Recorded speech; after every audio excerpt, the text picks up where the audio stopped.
السلام علیکم ورحمۃ اللہ وبرکاتہ۔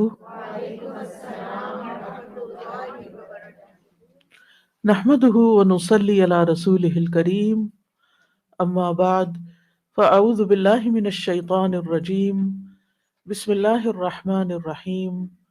رب اشرح لي صدری ويسر لي امری واحلل عقدۃ من لسانی یفقهوا قولی۔ وَإِذَا سَأَلَكَ عِبَادِي عَنِّي فَإِنِّي قَرِيبٌ أُجِيبُ دَعْوَةَ الدَّاعِ إِذَا دَعَانِ فَلْيَسْتَجِيبُوا لِي وَلْيُؤْمِنُوا بِي لَعَلَّهُمْ يَرْشُدُونَ۔ اور جب میرے بندے آپ سے میرے بارے میں سوال کریں تو کہہ دیجئے بے شک میں قریب ہوں، میں پکارنے والے کی پکار کا جواب دیتا ہوں جب وہ مجھے پکارے۔ تو ان کو چاہیے کہ یہ بھی میرا حکم مانیں اور مجھ پر ایمان رکھیں تاکہ وہ ہدایت پائیں۔ فاستغفروه ثم توبوا إليه إن ربي قريب مجيب۔ سو اس سے بخشش مانگو، پھر اس کی طرف پلٹ آؤ، یقیناً میرا رب قریب ہے، قبول کرنے والا ہے۔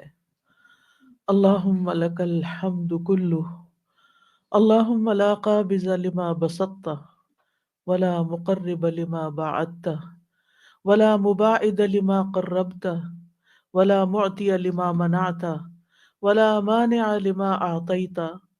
اللہم ابسط علینا من برکاتک ورحمتک وفضلک ورزقک۔ اللہم انی اسألک النعیم المقیم الذی لا یحول ولا یزول۔ اللہم انی اسألک النعیم یوم العیلۃ والامن یوم الحرب۔ اللہم اعوذ بک من سوء ما اعطیتنا وشر ما منعتنا وشر ما منعت منا۔ اے اللہ، تعریف تیرے ہی لیے ہے، ہر قسم کی تعریف۔ اے اللہ، جو تو پھیلا دے اسے کوئی سمیٹنے والا نہیں، اور جسے تو دور کر دے اسے کوئی نزدیک کرنے والا نہیں، اور جسے تو نزدیک کر دے اسے کوئی دور کرنے والا نہیں، جسے تو عطا کر دے اس کو کوئی روکنے والا نہیں، اور جس سے تو روک لے اسے کوئی دینے والا نہیں۔ اے اللہ، ہم پر اپنی برکات، اپنی رحمت، اپنا فضل اور اپنے رزق کو پھیلا دے۔ اے اللہ، میں تجھ سے ایسی نعمتیں مانگتا ہوں جو ہمیشہ قائم رہیں، نہ تیری اطاعت میں حائل ہوں اور نہ کبھی زائل ہوں۔ اے اللہ، میں تجھ سے تنگی کے دن کی نعمت اور جنگ کے دن کے امن کا سوال کرتا ہوں۔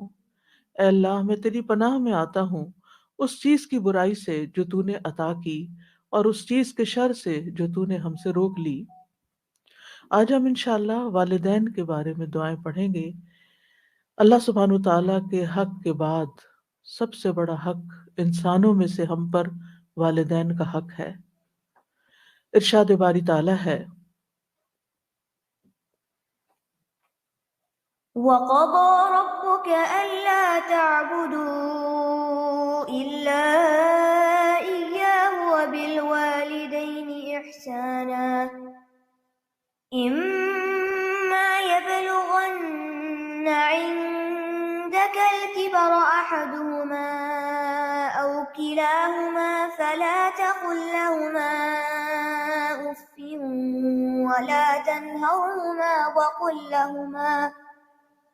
وَقُل لَّهُمَا قَوْلًا كَرِيمًا وَاخْفِضْ لَهُمَا جَنَاحَ الذُّلِّ مِنَ الرَّحْمَةِ وَقُل رَّبِّ ارْحَمْهُمَا كَمَا رَبَّيَانِي صَغِيرًا۔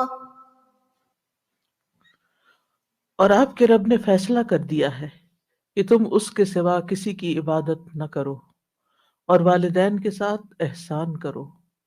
اگر تمہارے پاس ان دونوں میں سے ایک یا وہ دونوں ہی بڑھاپے کی عمر کو پہنچیں تو تم انہیں اف تک نہ کہو اور نہ انہیں جھڑکو، اور ان دونوں سے عمدہ احترام والی بات کہو، اور ان دونوں کے لیے مہربانی سے عاجزی کے بازو جھکائے رکھنا، اور کہنا اے میرے رب ان دونوں پر رحم کیجیے جیسا کہ ان دونوں نے بچپن میں میری پرورش کی ہے۔ وَقَضَىٰ رَبُّكَ، تیرے رب نے فیصلہ کر دیا۔ قضا جب اللہ سبحانہ تعالیٰ کی طرف سے ہو، فیصلہ جب اللہ کا ہو تو وہ قطعی فیصلہ ہوتا ہے، وہ بدلا نہیں جاتا۔ گویا اللہ تعالیٰ نے قطعی حکم دے دیا، فیصلہ کر دیا، کس بات کا؟ کہ اس کے سوا کسی اور کی عبادت نہیں کی جائے گی۔ ہمیں حکم دیا کہ ہم صرف اس کے بندے بن کر رہیں، صرف اسی سے مانگیں، اس سے انتہا درجے کی محبت کریں، اسی سے ڈریں، اور صرف اسی کے لیے عاجزی اختیار کریں۔ ہماری قربانی، ہماری نماز، ہماری قربانی، ہمارا رکوع، ہمارا سجدہ، ہمارا قیام، ہمارا قول، ہمارا فعل اسی کی خاطر ہو۔ ہم جو کچھ کریں اسی کی رضا کے لیے کریں۔ توحید کے بعد پہلا سبق پھر ہمیں والدین کے ساتھ احسان کا ملتا ہے۔ ایک ہی آیت میں اللہ سبحانہ تعالیٰ نے اپنی عبادت کے ساتھ ساتھ ہمیں والدین کے ساتھ حسن سلوک کا حکم دیا ہے۔ والدین کے ساتھ حسن سلوک کرنا ہم سب پر لازم ہے، واجب ہے، ضروری ہے، اور بہت تاکید کے ساتھ اللہ تعالیٰ نے اس کا حکم ہمیں دیا ہے کہ وَبِالْوَالِدَيْنِ إِحْسَانًا، کہ اپنے اقوال کے ساتھ، اپنے زبان کے ساتھ، اور اپنے عمل کے ساتھ، اپنے رویے کے ساتھ اپنے والدین کے ساتھ نیک سلوک کرو۔ یعنی ہر وہ بات، ہر وہ کام جس سے والدین کو کوئی فائدہ حاصل ہو یا والدین کو اس سے کوئی خوشی حاصل ہو تو یہی ان کے ساتھ حسن سلوک کرنا ہے، اور اس میں ان کے ساتھ ان کی نافرمانی نہیں کرنا۔ یعنی کوئی بھی چیز اس وقت تک مکمل نہیں ہوتی جب تک اس کا منفی پہلو اس سے دور نہیں کر دیا جاتا۔ یعنی ایک پہلو تو یہ کہ ان کے ساتھ اچھا سلوک کرو، اور دوسرا ساتھ یہ بھی کہ ان کے ساتھ بدسلوکی نہیں کرنا۔ امام ابن الجوزی رحمہ اللہ کہتے ہیں کہ والدین کے ساتھ حسن سلوک اس طرح ہوگا کہ جس چیز کا وہ حکم دیں اس میں ان کی اطاعت کی جائے گی جب تک کہ وہ کام حرام یا ممنوع نہ ہو۔ ان کے حکم کو نفلی اعمال پر مقدم کیا جائے گا، یعنی آپ اپنے نفل چھوڑ سکتے ہیں ان کی ضرورت پوری کرنے کے لیے۔ والدین جس کام سے روک دیں اس سے رکا جائے، ان پر خرچ کیا جائے، یعنی اپنا ذاتی کمایا ہوا مال ان پہ لگایا جائے، ان کی خواہشات کو پورا کیا جائے، ان کی خدمت میں انتہائی زور لگا دیا جائے، یعنی اپنی جی جان سے ان کی خدمت کی جائے، اپنے ہاتھ پاؤں سے بھی۔ ان کے لیے ادب اختیار کیا جائے، مینرفل ہوں، ان کی ہیبت اپنے دل میں رکھی جائے، لہذا اولاد ان کے سامنے اپنی آواز اونچی نہ کرے اور ان کو پوری آنکھیں کھول کے نہ دیکھے، یعنی جس کو کہتے ہیں نا آنکھیں دکھانا، ان کو اپنی آنکھیں نہ دکھائے، ان کو ان کے نام کے ساتھ نہ پکارے، ان کے پیچھے چلے، اور ان سے جو بھی کوئی ایسا کام سرزد ہو جو اولاد کو ناپسند ہو، جو غیر معقول ہو، تو اس پر اولاد صبر کرے، لیکن ان کے ساتھ بدتمیزی اور بد اخلاقی کا برتاؤ نہ کرے۔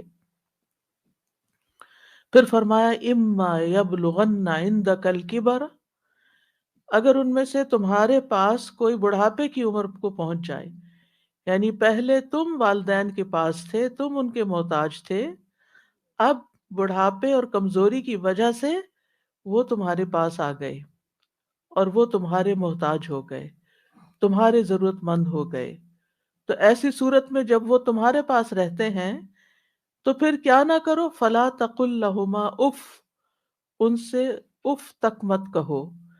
اف سے مراد ہر وہ کلام ہے جو سخت ہو، سختی سے بات کرنا، یا قبیح ہو، ناپسندیدہ ہو، برا ہو۔ اصل میں اف ہر گندی اور قابل نفرت چیز کو کہتے ہیں، گندی اور قابل نفرت چیز اف۔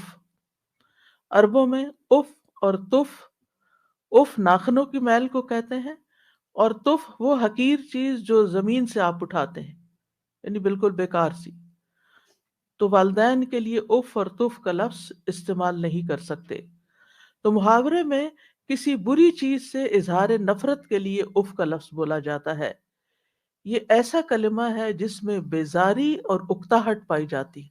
اف یعنی انسان اپنی بیزاری دکھاتا ہے اور اکتاہٹ دکھاتا ہے، تو ایسا کرنا منع ہے۔ یعنی اکتاہٹ کا ہلکا سا کلمہ جس میں دو حرف ہیں، اف، وہ بھی نہ کہو۔ کہاں یہ کہ بڑے بڑے سینٹینسز اور بڑی بڑی سپیچز ان کے سامنے کر ڈالو کہ جس میں سخت الفاظ سے ان کے ساتھ تم بات کر رہے ہو۔ وَلَا تَنْهَرْهُمَا، اور ان کو جھڑکو بھی نہیں۔ نہر کہتے ہیں سختی سے جھڑکنے کو، یعنی ان کو ڈانٹ نہیں سکتے، یعنی کسی ایسے کام میں ان کے ساتھ ڈانٹ کے بات مت کرو جو تمہیں پسند نہیں۔ نہ دل میں بیزاری آئے، نہ زبان سے بیزاری کا اظہار ہو، اور نہ ہی رویے میں بیزاری ہو۔ اف دل کی بیزاری کا زبان سے کلمہ ادا کرنا ہے، اور تنہر کا مطلب یہ ہے کہ ڈانٹ ڈپٹ کرنا۔ تو ایک طرف حکم کیا دیا گیا کہ احسان کرو، اور دوسری طرف یہ کہ احسان کرتے ہوئے، نیکی کرتے ہوئے جب تھک جاؤ یا کوئی ایسی بات والدین کی طرف سے تمہارے سامنے آ رہی ہے جس سے تم بیزار ہوتے ہو، تو اس بیزاری کا اظہار بھی نہ کرو، نہ زبان سے اور نہ رویے سے، بلکہ ہمیشہ سعادت مند اولاد کی طرح ان سے معاملہ کرو۔ وَقُلْ لَهُمَا قَوْلًا كَرِيمًا، اور ان کے ساتھ بہت اچھی بات کرو، سب سے زیادہ نرم، دھیمی، جس میں ادب ہو، حیا ہو، وقار ہو، یعنی رسپیکٹفل مینر میں ان کے ساتھ بات کرو، عزت کے ساتھ بات کرو۔ مجاہد کہتے ہیں کہ تم ان کا نام نہ پکارو، یعنی ان کا نام نہ لو، بلکہ اگر کبھی ذکر کرنا ہو تو ان کی کنیت سے، یا اگر سامنے بلا رہے ہیں تو اے ابا جان یا اے امی جان، یا جو بھی کسی معاشرے یا کلچر میں رائج ہے، وہ لفظ جس میں ادب اور احترام موجود ہو۔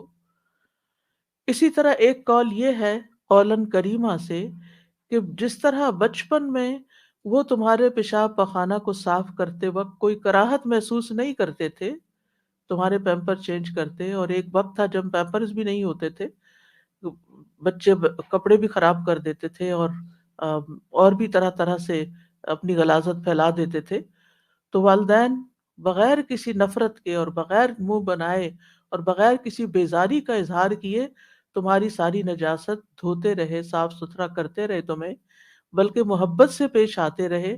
اب تم بھی ان سے وہی سلوک کرو کہ اگر تمہیں اب ان کی کوئی نجاست صاف کرنی پڑے، انہیں نہلانا پڑے، یا ان کے رال صاف کرنے پڑے، یا ان کے جسم سے نکلنے والی کسی اور گندگی کو صاف کرنا پڑے، تو اس میں بیزاری کا اظہار نہ کرو، بلکہ ان کا جو کام بھی کرو محبت کے ساتھ کرو۔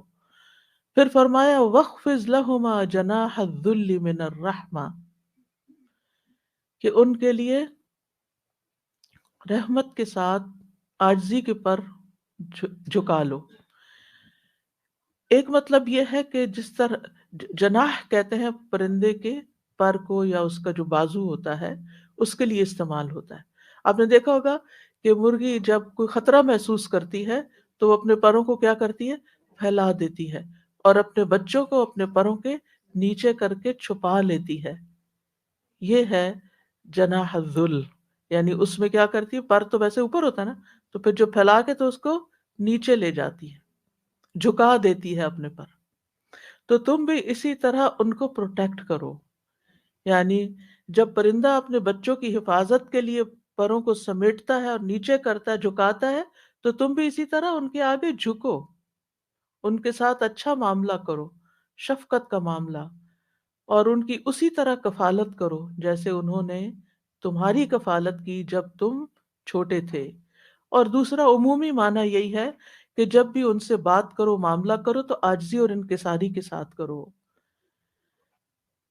آپ نے دیکھا ہوگا کہ پرندہ جب اڑنا چاہتا ہے، بلند ہونا چاہتا ہے، تو پھر بھی وہ اپنے پر پھیلاتا ہے، اور جب نیچے اترتا ہے تو پروں کو نیچے کر لیتا ہے۔ تو یعنی ماں باپ کے سامنے اونچے نہ ہو بلکہ نیچے رہو، یعنی بازو پست رکھو، تواضع اور عاجزی کے ساتھ ان کے سامنے بیٹھو، بات کرو۔ اور اس میں اس بات کی طرف بھی اشارہ ہے کہ جس قدر کوئی اپنے والدین کے لیے عاجزی اختیار کرے گا، اللہ تعالیٰ اس کو اتنی ہی بلندی عطا کرے گا۔ وَقُلْ رَبِّ ارْحَمْهُمَا، اور آپ کہیے کہ اے میرے رب ان دونوں پہ رحم فرما۔ رحمت کے لفظ میں دین اور دنیا کی تمام برکات شامل ہیں، دین اور دنیا کی ساری برکتیں شامل ہیں۔ رب ارحمہما کما ربیانی صغیرا، جیسے انہوں نے مجھے بچپن میں پالا تھا، یعنی اے اللہ ان پر ایسی رحمت کر جیسے انہوں نے مجھ پر رحمت کی تھی۔ اور دوسرا یہ کہ ان پہ رحم فرما کیونکہ انہوں نے بچپن میں میری تربیت کی تھی، مجھے پالا تھا۔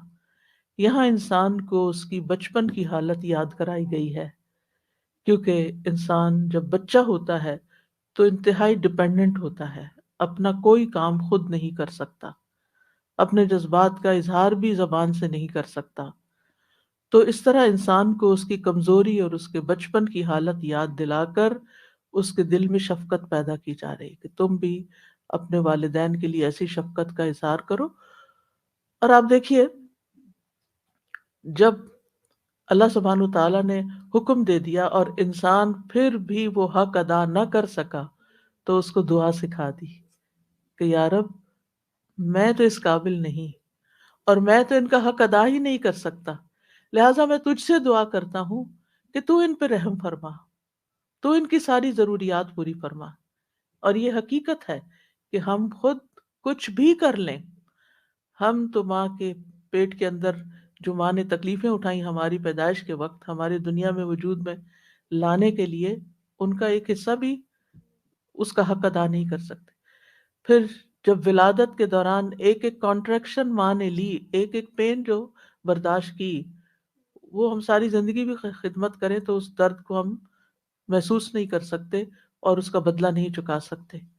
پھر اس کے بعد جو دودھ پلایا اور جو ہماری نجاست صاف کی، اور راتوں کو ہمارے لیے جاگ جاگ کر ہماری خدمت کی، اور ہمارے لیے دعائیں کی، ہماری خود بھوکے رہ کے ہمیں کھلایا، ساری ضروریات ہماری پوری کی، تو یہ سب کچھ کس بات کا تقاضا کرتا ہے کہ ہم خود یا رب حق ادا نہیں کر سکتے، تو ہی ان پر رحم فرما اور تو ہی ان کی تمام ضروریات پوری فرما۔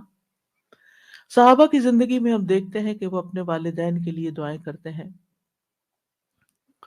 ایک بار ہانی بنت ابی طالب کے ایک آزاد کردہ غلام ہے ابو مرہ، وہ کہتے ہیں ایک بار وہ ابو ہریرہ کے ساتھ ان کے وطن عقیق گئے جہاں سے وہ تھے۔ جب ابو ہریرہ اپنے وطن پہنچے تو بڑی اونچی آواز میں کہا، اماں جان السلام علیکی ورحمۃ اللہ وبرکاتہ۔ انہوں نے جواب دیا، وعلیک السلام ورحمۃ اللہ وبرکاتہ۔ پھر ابو ہریرہ کہنے لگے، رحمک اللہ کما ربیتنی صغیرا، اللہ تعالیٰ آپ پر رحم فرمائے جیسے آپ نے میری بچپن میں پرورش فرمائی۔ تو والدہ نے جواب دیا، فجزاک اللہ خیرا ورضی عنک کما بررتنی کبیرا، اے میرے بیٹے تمہیں بھی اللہ بہترین جزا دے اور تم سے راضی ہو جائے جیسا تم نے میرے ساتھ بڑھاپے میں نیک سلوک کیا۔ یعنی جب اولاد والدین کو دعائیں دیتی ہے تو والدین اس سے بڑھ کر دعائیں دیتے ہیں۔ یہاں بھی آپ دیکھیں ابو ہریرہ کی دعا چھوٹی ہے لیکن والدہ کی دعا بڑی ہے، فجزاک اللہ ورضی عنک، اس میں دو چیزیں آ گئیں، کما بررتنی کبیرا۔ سلف صالحین اپنے والدین کے لیے خوب خوب دعائیں کرتے تھے۔ عامر بن عبداللہ بن زبیر کہتے ہیں، میرے والد فوت ہو گئے تو میں نے پورا سال اللہ سے ایک ہی دعا مانگی کہ اے اللہ میرے والد کو معاف فرما دے، یعنی مسلسل یہی دعا کرتے رہے۔ سفیان ابن عیینہ کہتے ہیں سفیان ابن عیینہ کہتے ہیں جو شخص 5 نمازیں ادا کرتا ہے گویا اس نے اللہ کا شکر ادا کیا، یعنی وہ شاکرین میں سے ہے، اور جو ہر نماز کے بعد والدین کے حق میں دعا کرتا ہے تو اس نے ان دونوں کا بھی شکر ادا کیا۔ یعنی جو شخص نماز پڑھتا ہے اور پھر نماز میں دعا کر لیتا ہے گویا وہ شکر گزاروں میں سے ہے۔ اور اس میں آپ دیکھیے کہ علماء یہ کہتے ہیں کہ جیسے اللہ سبحانہ تعالیٰ کے حق کے بعد سب سے بڑا حق پھر نبی صلی اللہ علیہ وسلم کا ہے، تو نماز میں جب تشہد پڑھتے ہیں تو تشہد میں پہلے درود شریف پڑھتے ہیں اور پھر اس کے بعد والدین کے لیے دعا کرتے ہیں، ربنا اغفر لی ولوالدی وللمؤمنین یوم یقوم الحساب۔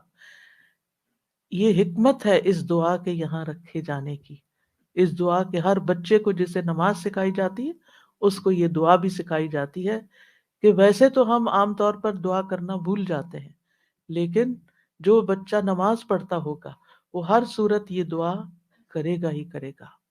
اور اس طرح اولاد کی دعاؤں میں ماں باپ ہمیشہ جب تک وہ زندہ ہیں شامل رہیں گے، چاہے والدین زندہ ہیں یا والدین فوت ہو چکے ہیں، ہر 2 صورت میں والدین کے لیے دعا کرنی چاہیے۔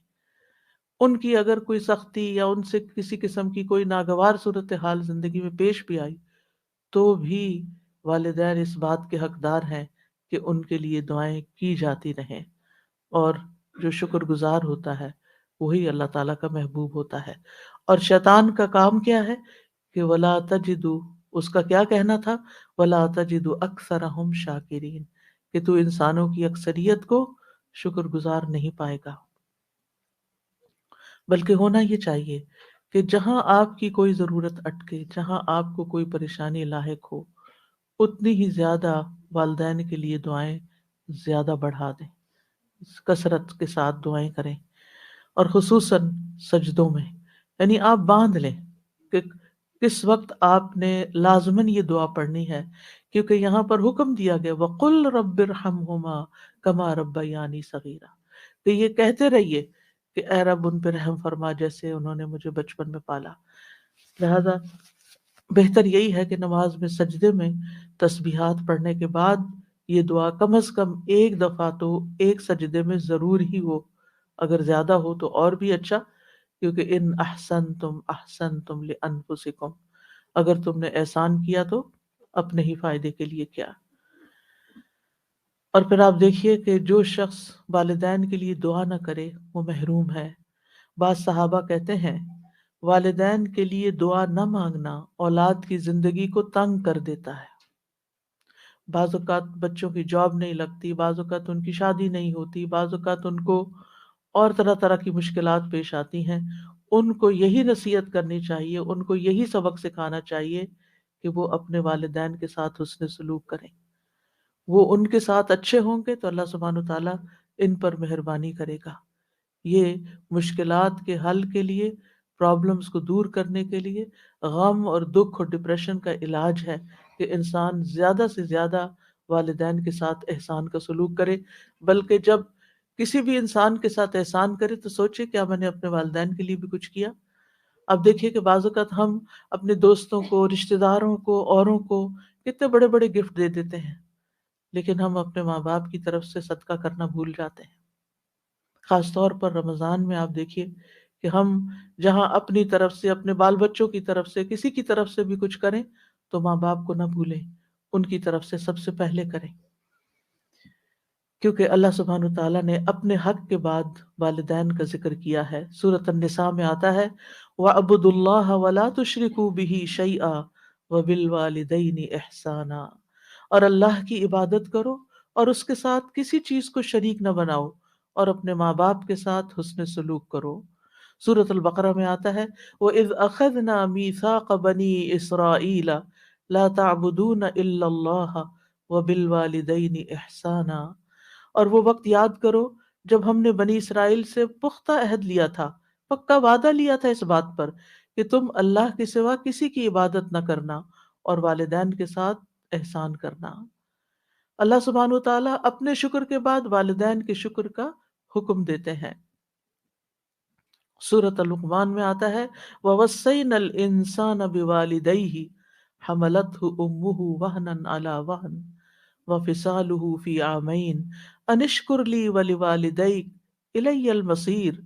اور ہم نے انسان کو اپنے والدین کے ساتھ نیک سلوک کا تاکیدی حکم دیا۔ اس کی ماں نے اسے کمزوری پر کمزوری سہتے ہوئے، یعنی جب اپنے پیٹ میں اسے اٹھائے رکھا، یعنی پریگننسی کے دوران صحت مند سے صحت مند ماں کسی نہ کسی طرح ضرور متاثر ہوتی ہے اور اس کے اوپر کمزوری کے پیچز آتے ہیں، اور 2 سال اس کے دودھ چھڑانے میں لگے، یعنی اپنی ہڈیوں کی کیلشیم تمہارے اندر ٹرانسفر کر دی۔ اسی لیے یہ حکم دیا کہ میرا شکر ادا کرو اور اپنے والدین کا بھی، آخر میرے ہی پاس لوٹ کر آنا ہے، واپس تو میرے پاس آنا ہے، پھر میں تمہیں بتاؤں گا کہ تم کیا کر کے آئے ہو۔ تو انشکر لی ولی والدئی کا، اور والدین میں سے بھی پھر یاد رکھیے ماں کا حق زیادہ ہے، کیونکہ ماں بچے کے لیے تکلیفیں زیادہ اٹھاتی ہے۔ وَوَصَّيْنَا الْإِنسَانَ بِوَالِدَيْهِ إِحْسَانًا حَمَلَتْهُ أُمُّهُ كُرْهًا وَوَضَعَتْهُ كُرْهًا وَحَمْلُهُ وَفِصَالُهُ 30 شهرا حتى إذا بلغ أشده وبلغ 40 سنة قال رب أوزعني أن أشكر نعمتك التي أنعمت علي وعلى والدي وأن أعمل صالحا ترضاه وأصلح لي في ذريتي إني تبت إليك وإني من المسلمين۔ اور ہم نے انسان کو اس کے ماں باپ کے ساتھ نیکی کرنے کی تاکید کی۔ اس کی ماں نے اسے ناگواری کی حالت میں اٹھائے رکھا، یعنی پریگننسی کا عرصہ جو ہے وہ کوئی خوشگواری کا نہیں ہوتا، اس میں طرح طرح کی اٹھتے بیٹھتے چلتے پھرتے کھاتے پیتے لیٹتے جاگتے ہر حال میں عورت کو کوئی نہ کوئی تکلیف لاحق ہو رہی ہوتی ہے، اور اسے ناگواری کی حالت میں جنا، یعنی جنم دینے کی جو تکلیفیں تھی وہ اپنی جگہ، اور اس کے حمل اور اس کے دودھ چھڑانے میں 30 مہینے لگ گئے، یعنی 2.5 سال کا عرصہ، یہاں تک کہ جب وہ اپنی پوری قوت کو پہنچا اور 40 برس کو پہنچ گیا تو اس نے کہا اے میرے رب مجھے توفیق دے کہ میں تیری اس نعمت کا شکر ادا کروں جو تو نے مجھ پر اور میرے ماں باپ پر انعام کی، اور یہ کہ میں وہ نیک عمل کروں جسے تو پسند کرتا ہے، اور میرے لیے میری اولاد میں اصلاح فرما دے، بے شک میں نے تیری طرف توبہ کی اور بے شک میں حکم ماننے والوں میں سے ہوں۔ اور اس میں آپ دیکھیے کہ جب ایک بچہ اس طریقے سے اپنے والدین کا شکر ادا کرتا ہے اور اس کے لیے دعا کرتا ہے کہ اللہ مجھے توفیق دے کہ میں یہ کر سکوں، کیونکہ اللہ کی توفیق کے بغیر کوئی کام نہیں ہو سکتا، اور پھر نیک عمل کی دعا کرتا ہے اور اپنی اولاد کی اصلاح کی دعا بھی کرتا ہے اور توبہ کرتا ہے اور اللہ کا حکم ماننے کا عہد کرتا ہے، تو پھر اللہ تعالیٰ کیا فرماتے ہیں؟ اللہ تعالیٰ فرماتے ہیں اولئک الذین نتقبل عنہم احسن ما عملوا، یہ ہیں وہ لوگ جن سے ہم ان کے اچھے عمل قبول کر لیں گے، یعنی انہوں نے جو بہترین عمل کیے وہ عمل ہم قبول کریں گے۔ ہم سب کو اس بات کی فکر ہوتی ہے کہ ہماری نیکیاں پتہ نہیں قبول ہوتی ہیں یا نہیں۔ جو ماں باپ کے ساتھ نیک سلوک کرنے والا ہے ان کے لیے اللہ تعالیٰ کا وعدہ، یہ سورۃ الاحقاف کی آیت نمبر 15 اور 16 ہے کہ اللہ تعالیٰ ان کے نیک اعمال کو قبول کر لے گا۔ وَنَتَجَاوَزُ عَنْ سَيِّئَاتِهِمْ فِي أَصْحَابِ الْجَنَّةِ، اور ہم ان کی خطاؤں سے درگزر کر دیں گے۔ ایسے لوگ جن کی یہ صفات ہوں، جن کی یہ ٹریٹس ہوں، ان کی خطائیں ہم دور کر دیں گے۔ فی اصحاب الجنہ، وہ جنت والوں میں ہوں گے، جنت کے ساتھیوں میں سے ہوں گے۔ وعد الصدق، سچا وعدہ ہے اللہ کا، اس میں کوئی شک نہیں۔ الذی کانوا یوعدون، وہ جس کا وہ وعدہ کیے جاتے ہیں۔ اور پھر اس کے برعکس والذی قال لوالدیہ اف لکما، وہ بچہ جو اپنے ماں باپ کو اف کہتا ہے اور کہتا ہے اتعداننی ان اخرج، تم مجھ سے دھمکیاں دیتے ہو کہ میں دوبارہ مرنے کے بعد نکالا جاؤں گا۔ وقد خلت القرون من قبلی، مجھ سے پہلے بھی بہت سے قومیں گزر چکی۔ وہما یستغیثان اللہ ویلک آمن، اور وہ دونوں ماں باپ اپنے بچے کے لیے فریادیں کرتے ہیں، ویلک آمن، تیرا ناس ہو ایمان لے آ، تیرا نا سے ایمان لیا، ان وعد اللہ حق، بے شک اللہ کا وعدہ سچا ہے، فیقول ما ھذا الا اساطیر الاولین، تو وہ کہتا ہے یہ سب دین کی باتیں، قرآن کی باتیں پہلوں کی کہانیاں ہیں، تم مجھے کس بات کی دھمکی دیتے ہو، دنیا میں ایسا ہی ہوتا چلا ہے۔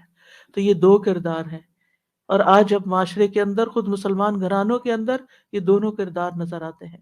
ایک طرف اطاعت گزار بچے ہیں، فرما بردار بچے ہیں، احسان کرنے والے، نیک سلوک کرنے والے، ماں باپ کے لیے دعائیں کرنے والے، اور دوسری طرف وہ جو ماں باپ کی ہر نصیحت کو مذاق میں اڑانے والے، اور اسے پرانی کہانیاں بتانے والے، اور ایمان سے بھی نکل جانے والے۔ اللہ تعالیٰ ایسے لوگوں کے بارے میں کیا فرماتے ہیں؟ اولئک الذین حق علیہم القول فی ان امتوں میں سے جن کی وہ بات کر رہا ہے، ان امتوں میں، ان سارے لوگوں میں سے ان پر بات حق ہو گئی جو ان سے پہلے گزری امتیں، من الجن والانس، جنوں اور انسانوں کی، انہم کانوا خاسرین، کہ یہ سب لوگ خسارہ پانے والے تھے۔ یعنی جنہوں نے بھی یہ رویہ اختیار کیا ماں باپ کے ساتھ، انہوں نے بس خسارہ ہی اٹھایا، ان کی نہ دنیا بنی اور نہ آخرت بنی۔ یہاں پر ہم دیکھتے ہیں کہ خصوصاً چونکہ ماں کا ذکر ہے تو اس پر حدیث میں آتا ہے، رسول اللہ صلی اللہ علیہ وسلم نے فرمایا، بے شک اللہ تمہیں تمہاری ماؤں کے ساتھ حسن سلوک کی وصیت فرماتا ہے، پھر تمہیں تمہاری ماؤں کے بارے میں وصیت فرماتا ہے، پھر تمہیں تمہارے باپوں کے بارے میں وصیت کرتا ہے، پھر تمہیں قریب سے قریب تر کے بارے میں وصیت کرتا ہے، اس کے بعد باقی رشتہ داروں کا اور باقی لوگوں کا حق آتا ہے، پہلے ماں کا، پھر باپ کا، اور پھر باقی رشتوں کا۔ ایک اور روایت کے اندر جو سنن نبی داؤد کی ہے کہ ایک شخص نے عرض کیا، اے اللہ کے رسول، میں کس کے ساتھ نیکی کروں، کس کے ساتھ حسن سلوک کروں؟ آپ نے فرمایا اپنی ماں کے ساتھ، پھر اپنی ماں کے ساتھ، پھر اپنی ماں کے ساتھ، پھر اپنے باپ کے ساتھ، پھر قرابت داری میں جو زیادہ قریب ہوں۔ تو واضح طور پر بتا دیا گیا کہ انسان کے حسن سلوک کا سب سے زیادہ مستحق کون ہے۔ جب انسانوں کے ساتھ نیکی کرنے کا خیال آئے تو سب سے پہلے والدین کو یاد کریں، ان کے ساتھ احسان کریں۔ انبیاء علیہم السلام اپنے والدین کے ساتھ کیا سلوک کرتے تھے؟ حضرت یحییٰ کے بارے میں آتا ہے، یا یحییٰ خذ الکتاب بقوہ وآتیناہ الحکم صبیا وحنانا من لدنا وزکاۃ وکان تقیا وبرا بوالدیہ ولم یکن جبارا عصیا۔ یہ اللہ سبحانہ وتعالیٰ کی تعریف ہے یحییٰ علیہ السلام کے بارے میں۔ اللہ تعالیٰ نے ان کو حکم دیا، اے یحییٰ، کتاب پر مضبوطی سے عمل پیرا ہو جاؤ، اور ہم نے اسے بچپن میں ہی قوت فیصلہ عطا کر دی تھی، ہم نے اسے اپنی مہربانی سے نرم دل اور پاک سیرت بنایا، اور وہ پرہیزگار تھا، وہ اپنے والدین سے ہمیشہ اچھا سلوک کرتا۔ ان کے والدین کتنی عمر کے تھے؟ بہت بزرگ۔ حضرت زکریا علیہ السلام انتہائی بوڑھے ہو گئے تھے، اور والدہ بھی بہت بوڑھی تھی جب وہ پیدا ہوئے۔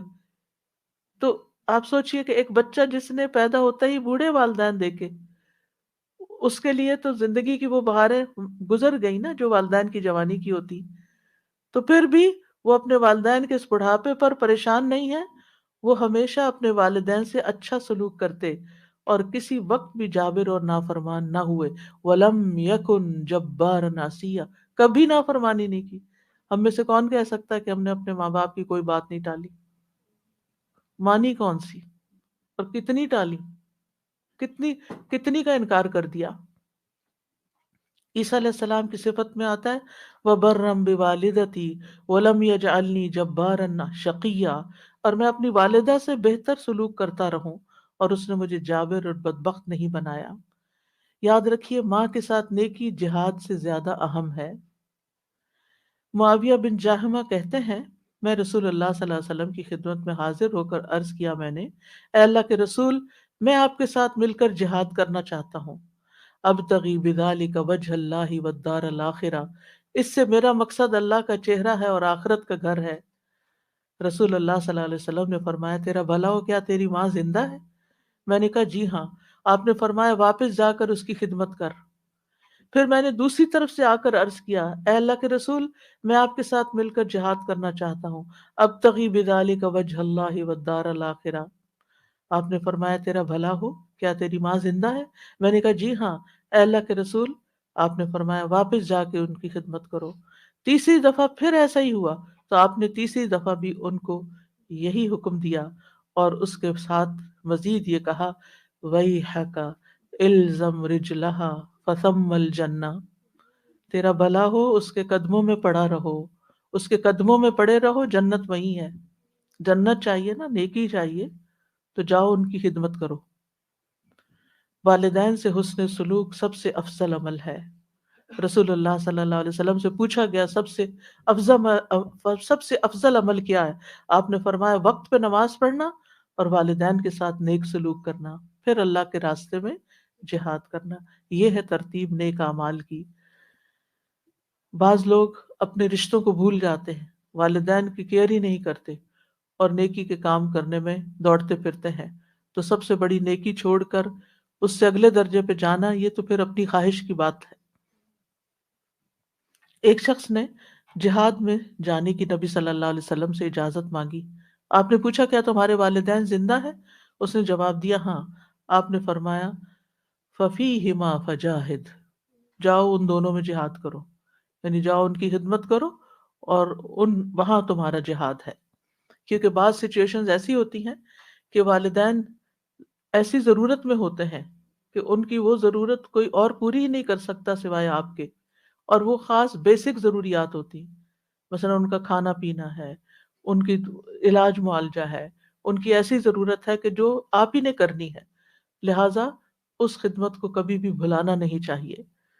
پھر اسی طرح نفل عبادت سے زیادہ والدین کا حق ہے۔ مثلا اگر والد یا والدہ کرا رہے ہیں اور ان کو کسی دوا کی ضرورت ہے، یا جسم پہ دبانے کی ضرورت ہے، یا کسی واش روم لے جانے کی ضرورت ہے بیماری کی حالت میں، اور آپ کے میں نفل پڑھ کے آؤں گی، تو یہ نفل کسی کام کے نہیں پھر آپ کے لیے۔ اس سے بہتر ہے کہ آپ نفل بعد میں مؤخر کریں، اور اگر وقت نہیں تو اس وقت کو پہلے اپنے والدہ یا والد کی خدمت میں یا ان کی ضرورت پوری کرنے میں لگائیں۔ اگر والدین مشرک ہوں، اگر والدین کفر کریں، وہ بدعت کریں، وہ شرک کریں، والدین اللہ کے نافرمان ہوں، غلط کام کرتے ہوں، تو کیا پھر بھی صلہ رحمی کرنی ہوگی؟ جی ہاں، پھر بھی صلہ رحمی کرنی ہوگی۔ ابو ہریرہ کہتے ہیں کہ رسول اللہ صلی اللہ علیہ وسلم کا گزر عبداللہ بن ابی بن سلول کے پاس سے ہوا۔ وہ ایک جھاڑی کے سائے میں تھا۔ اس نے کہا ابن ابی کبشہ نے ہم پر غبار اڑا دیا ہے۔ نعوذ باللہ، نبی صلی اللہ علیہ وسلم کو اپنے رضائی والد کے نام سے پکار رہا ہے، یعنی کہ بے ادبی کے ساتھ۔ اس کے بیٹے عبداللہ بن عبداللہ نے کہا قسم اس ذات کی جس نے آپ صلی اللہ علیہ وسلم کو عزت دی اور آپ پر کتاب نازل کی، اگر آپ چاہیں تو میں اس کا سر قلم کر کے آپ کے پاس لے آتا ہوں۔ یعنی اس نے آپ کو اس انداز میں مخاطب کیا ہے، میں اپنے باپ کا گلا اڑا سکتا ہوں آپ کی خاطر۔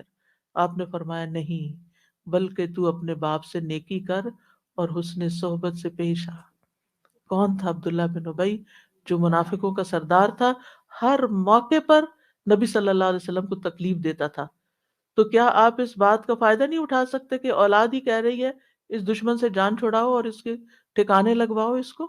لیکن نہیں، اس والد کے ساتھ بھی آپ نے حسن سلوک کا حکم دیا، کیونکہ بہت سے بچے جو دین پڑھ جاتے ہیں ماں باپ سے ملنا جلنا چھوڑ دیتے ہیں، یہ کہہ کر کہ نہیں ان کے طور طریقے جو ہیں وہ اسلامی نہیں ہیں، وہ بچوں پہ غلط انفلوئنس کرتے ہیں۔ ٹھیک ہے، آپ احتیاط ضرور کریں، لیکن ان کی ضروریات بھی پوری کریں، اور ان کو اگر کسی بھی خدمت کی ضرورت ہے تو وہ خدمت بھی کریں۔ مشرک والدین کے ساتھ بھی صلہ رحمی کا حکم ہے۔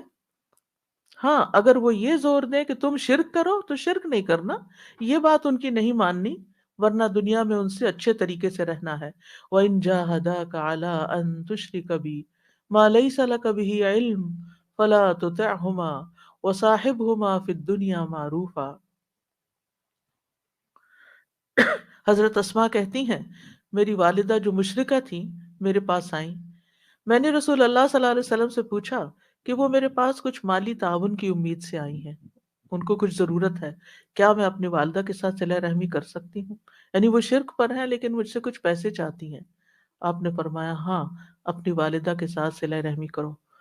یہاں سے ایک اور نقطہ بھی نکلتا ہے کہ بعض اوقات عورت اپنے ذاتی مال میں سے اگر ماں باپ کو کچھ دینا چاہتی ہے تو شوہر صاحب اعتراض کر دیتے ہیں کہ تم ان کو کچھ نہیں دے سکتی، تم ان کو کال نہیں کر سکتی، تم ان کو سلام دعا نہیں کر سکتی۔ یہ انتہائی قطع رحمی کی انتہائی بدترین صورت ہے کہ بیوی کو روک دیا جائے کہ ماں باپ کو سلام بھی نہ کرے، بیوی کو روک دیا جائے کہ وہ ان پہ خرچ بھی نہ کرے اگر اس کا اپنا ذاتی مال ہے۔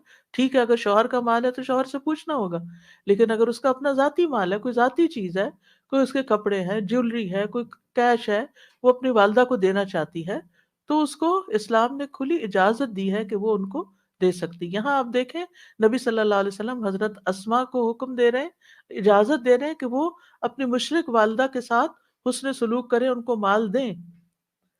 تو پھر مسلم والدین کتنے مستحق ہوں گے؟ اور پھر اگر کسی بھی وجہ سے عورت ہو یا مرد، یہاں حضرت اسماء ایک عورت ہیں اور وہ اپنے والدہ کو دینا چاہتی ہیں تو ان کو اجازت دی گئی۔ اس لیے مرد حضرات کو ایسی پابندیاں نہیں لگانی چاہیے کہ جس میں وہ قطع رحمی کروائیں اور خود بھی گناہ گار ہوں اور بیوی کو بھی گناہ گار کریں، کیونکہ والدین کے حقوق کا بدلہ کبھی بھی چکایا نہیں جا سکتا، چند سکوں کے ساتھ نہیں چکایا جا سکتا، تھوڑا سا مال دے کے نہیں چکایا جا سکتا۔ ابو ہریرہ کہتے ہیں رسول اللہ صلی اللہ علیہ وسلم نے فرمایا، بیٹا اپنے والد کے احسانات کا بدلہ نہیں چکا سکتا سوائے اس کے کہ وہ اسے غلام پائے، پھر اسے خرید کر آزاد کر دے، یعنی پھر والد کا بدلہ ہو سکتا ہے۔ والدین سے حسن سلوک کا فائدہ ہمیں خود ہی کو پہنچتا ہے، اور اس میں سب سے پہلی چیز تو گناہوں کی بخشش ہے، جیسے سورۃ الاحقاف کی آیت نمبر 15 سے 18 تک میں نے آپ کے سامنے رکھی کہ جو لوگ اپنے والدین کے ساتھ حسن سلوک کرتے ہیں ہم ان کے اچھے عمل قبول کر لیتے ہیں اور ان کی برائیوں سے درگزر کرتے ہیں، جنت والوں میں سے ان کو کر دیتے ہیں سچے وعدے کے مطابق جو ان سے کیا جاتا ہے۔ پھر عمر میں برکت اور رزق میں اضافہ ہوتا ہے۔ کون نہیں چاہتا کہ اس کی عمر میں برکت ہو یا رزق میں اضافہ ہو؟ ہر ایک چاہتا ہے۔ لہٰذا اگر کوئی یہ چاہتا ہے کہ اس کا بزنس فلرش کرے، اس کی جاب اچھی ہو جائے، اس کے انویسٹمنٹس میں زیادہ یعنی کہ انکم ہو، تو اس کو چاہیے کہ ماں باپ کے ساتھ حسن سلوک کرے، ان کا دل راضی کرے، ان کی بات مانے، ان کو خوش کرے۔ نبی صلی اللہ علیہ وسلم نے فرمایا جس شخص کو یہ بات پسند ہو کہ اس کی عمر میں برکت اور رزق میں اضافہ ہو جائے، یہاں اضافہ ان یزاد لہ فی رزقی، رزق زیادہ ہو جائے، اسے چاہیے کہ اپنے والدین کے ساتھ نیکی کرے اور ان کے ساتھ صلہ رحمی کیا کرے، یعنی ان کے ساتھ تعلق قائم رکھے، رشتہ جوڑ کر رکھے۔ پھر یہ ہے کہ والدین کی خدمت کا ایک اور فائدہ کیا ہے کہ والدین کے قدموں کے نیچے جنت ہے۔ والدین سے حسن سلوک جنت میں داخلے کا باعث ہے۔ حضرت عائشہ کہتی ہیں کہ رسول اللہ صلی اللہ علیہ وسلم نے فرمایا میں جنت میں داخل ہوا تو وہاں قرآن کی تلاوت کی آواز سنائی دی، میں نے پوچھا یہ کون ہے؟ جنت میں تلاوت؟ مجھے بتایا گیا یہ حارثہ بن نعمان ہے۔ رسول اللہ صلی اللہ علیہ وسلم نے ان سے کہا یہی نیکی ہے، یہی نیکی ہے۔ اور حارثہ بن نعمان اپنی والدہ کے ساتھ بہت زیادہ حسن سلوک کیا کرتے تھے، تو اس نیکی کی وجہ سے ان کو جنت میں بھی ان کی آواز سنائی گئی کہ وہاں ان کی تلاوت کی آواز آ رہی ہے۔ یعنی جو لوگ نیک سلوک کرتے ہیں اپنے ماں باپ سے، ان کا تذکرہ وہاں بھی ہوتا ہے۔ اور اس کے برعکس والدین سے نافرمانی، اس کے نقصانات کیا ہیں؟ سب سے پہلے یہ کہ یہ تو ہے ہی حرام کاموں میں سے۔ نبی صلی اللہ علیہ وسلم نے فرمایا اللہ نے تم پر ماؤں کی نافرمانی کو حرام قرار دیا ہے، کبیرہ گناہ ہے والدین کی نافرمانی۔ نبی صلی اللہ علیہ وسلم سے کبیرہ گناہوں کے بارے میں پوچھا گیا تو آپ نے فرمایا اللہ کے ساتھ کسی کو شریک ٹھہرانا اور ماں باپ کی نافرمانی کرنا۔ والدین کی نافرمانی کرنے والا ملعون ہے۔ رسول اللہ صلی اللہ علیہ وسلم نے فرمایا اللہ ایسے شخص پر لعنت کرے، یعنی وہ رحمت سے دور ہو جائے، جس نے اپنے والدین کی نافرمانی کی، یعنی ایک جائز بات نہیں مانی یا ان کو گالی دی، برا بھلا کہا۔ والدین کے نافرمان کی کوئی عبادت قبول نہیں ہوتی۔ رسول اللہ صلی اللہ علیہ وسلم نے فرمایا 3 لوگ ہیں جن کی نہ فرض عبادت قبول ہوتی ہے نہ نفل قبول ہوتی ہے، ان میں سے ایک والدین کا نافرمان اور بد سلوک، یعنی بات بھی نہیں مانتا اور سلوک بھی اچھا نہیں کرتا، دوسرے احسان جتانے والا، تیسرے تقدیر کو جھٹلانے والا۔ پھر والد کی ناراضگی اللہ کی ناراضگی ہے۔ نبی صلی اللہ علیہ وسلم نے فرمایا رب کی رضامندی باپ کی رضامندی میں ہے اور رب کی ناراضگی باپ کی ناراضگی میں ہے۔ والدین کی نافرمانی سے عمر گھٹ جاتی ہے۔ کعب کہتے ہیں اللہ اس بندے کو جلد ہلاک کر دیتا ہے جو اپنے ماں باپ کا نافرمان ہوتا ہے تاکہ اس کو جلدی عذاب دے سکے، یعنی قبر میں اور آگے آخرت میں۔ اور جب بندہ اپنے والدین کا فرما بردار ہوتا ہے تو اللہ اس بندے کی عمر کو بڑھا دیتا ہے تاکہ وہ نیکی اور خیر میں اور زیادہ اضافہ کر سکے۔ یعنی جتنی جتنی انسان کی عمر لمبی ہوتی ہے اس کو نیکی کرنے کے زیادہ موقع مل جاتے ہیں، اتنے رمضان زیادہ اس کی زندگی میں، اتنی نمازیں اس کی زندگی میں زیادہ، اتنی قرآن کی تلاوت، اتنا صدقہ خیرات بڑھتا ہی چلا جاتا ہے۔ سلف صالحین کہتے ہیں جو اپنے والدین کی نافرمانی کرتا ہے اس کی اولاد بھی اس کی نافرمان بن جاتی ہے۔ والدین کے نافرمان کے لیے قبر میں بھی سزا ہے۔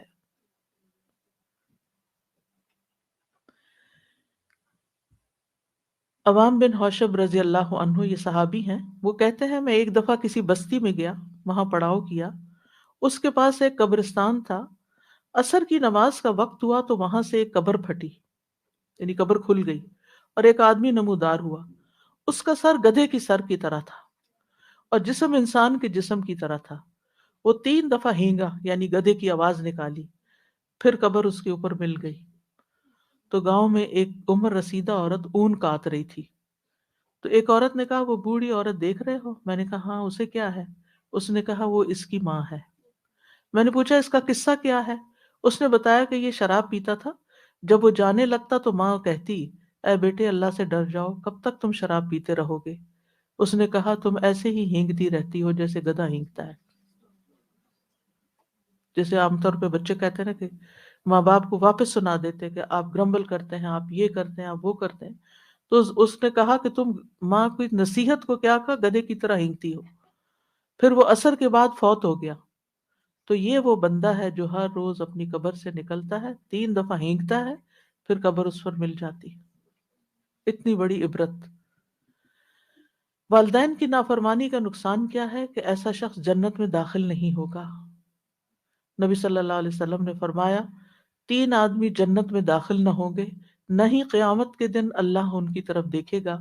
نمبر 1 والدین کا نافرمان، نمبر 2 مردوں کی مشابہت اختیار کرنے والی عورت، یعنی ہے عورت، اللہ نے اس کو عورت پیدا کیا اور وہ مرد بنی پھرتی ہے، اور تیسرے دیوس، یعنی وہ بغیرت انسان جو اپنے گھر والوں میں بے حیائی کو دیکھتا ہے اور اس کو برا نہیں لگتا۔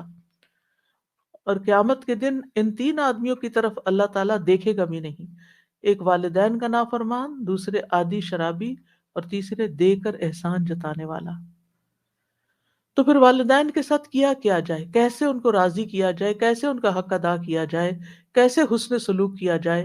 اس میں سب سے پہلی بات یہ ہے کہ ان کی خدمت کی جائے، اگر وہ زندہ ہے تو پھر ان کے کام کیے جائیں جائز۔ پھر دوسری بات یہ کہ جائز کاموں میں ان کی اطاعت کی جائے اور نافرمانی نہ کی جائے۔ ہاں اگر کوئی ناجائز بات وہ کہتے ہیں تو وہ نہ مانی جائے۔ پھر یہ کہ ایسے کام کیے جائیں کہ والدین کے دل سے دعائیں نکلیں۔ نبی صلی اللہ علیہ وسلم نے فرمایا 3 قسم کے لوگوں کی دعائیں قبول ہوتی ہیں اور ان کی قبولیت میں کوئی شک نہیں۔ ان میں سے ایک والد کی دعا جو وہ اپنی اولاد کے لیے کرتا ہے، اور وہ کب کرے گا؟ جب اس کا دل خوش ہوگا اولاد کی طرف سے۔ پھر اور والدین کو رلانے سے باز رہنا چاہیے، یعنی ماں باپ کو رونے نہیں دینا چاہیے، کوئی ایسی بات، کوئی ایسا کام، کوئی ایسا طریقہ نہیں اختیار کرنا چاہیے کہ ماں باپ رونا شروع کر دیں۔ ایک آدمی رسول اللہ صلی اللہ علیہ وسلم کی خدمت میں حاضر ہوا اور کہنے لگا میں ہجرت پر آپ سے بیعت کرنے آیا ہوں اور اپنے والدین کو روتا ہوا چھوڑ کے آیا۔ وہ تو یہ بتا رہا تھا نا کہ میں اتنے بڑا کام کیا۔ آپ نے فرمایا واپس جاؤ، جیسے تم نے انہیں رلایا اسی طرح انہیں ہنساؤ۔ پھر اسی طرح والدین سے اگر کوئی غلطی ہو جائے تو ان کو رسوا نہ کیا جائے، ان کی برائیاں نہ کی جائیں۔ افسوس ان لوگوں پر جو دائیں بائیں ہر طرف اپنے ماں باپ کی شکایتیں کر رہے ہوتے ہیں اور ان کو برا بھلا کہہ رہے ہوتے ہیں۔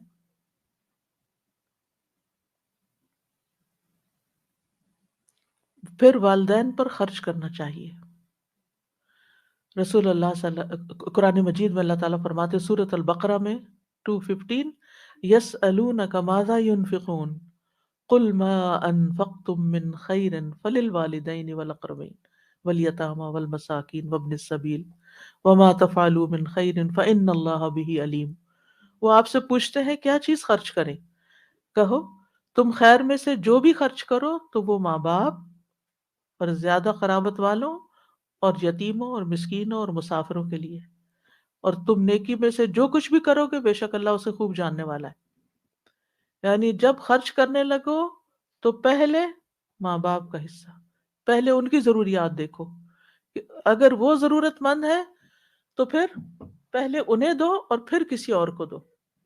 بعض اوقات ہم چیریٹی کے کاموں میں خوب دیتے رہتے ہیں، اس مسکین کو دے رہے ہیں، اس غریب کو دے رہے ہیں، اس فقیر کو دے رہے ہیں، اس کام میں لگا رہے ہیں، اس کام میں لگا رہے ہیں، اور ماں باپ منہ دیکھ رہے ہیں، وہ اپنی ضروریات کے لیے ترس رہے ہیں۔